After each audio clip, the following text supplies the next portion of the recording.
Lewis's tornado alarm system remains troubled as the 6-month anniversary of the May 16th storm approaches. Fox 2's Chris Hayes went straight to one of the sirens that failed prior to the devastating tornado to see if it has been fixed. All new at 6.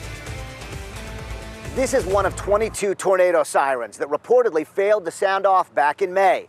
And this is testing day. So we returned to see if this one near I-70 in Goodfellow is working again. This siren did not sound. You can hear the faint sounds of surrounding sirens. Fox 2 wanted to see firsthand during the regular testing that happens every first Monday of the month at 11 a.m. The law firm Carmody McDonald did an independent study of St. Louis's tornado response, published in August.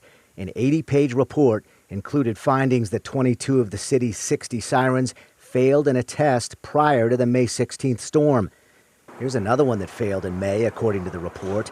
It's at Firehouse number 29 on Vandevenner, right next to an apartment complex. Did not hear any sirens or anything go off. This is an area where you cannot reportedly hear nearby sirens either. It is right next to our building, and we definitely would have noticed it. Let you know something's coming. Jay Freeney lives by a siren in a North City neighborhood near Finney and Whittier, where this siren reportedly failed in May, but this time, better news. Yeah, we heard it today. City Hall responded to Fox 2 that bidding is wrapping up this week for contractors to repair all of the sirens. The fire department is ready. We were asked to fix it.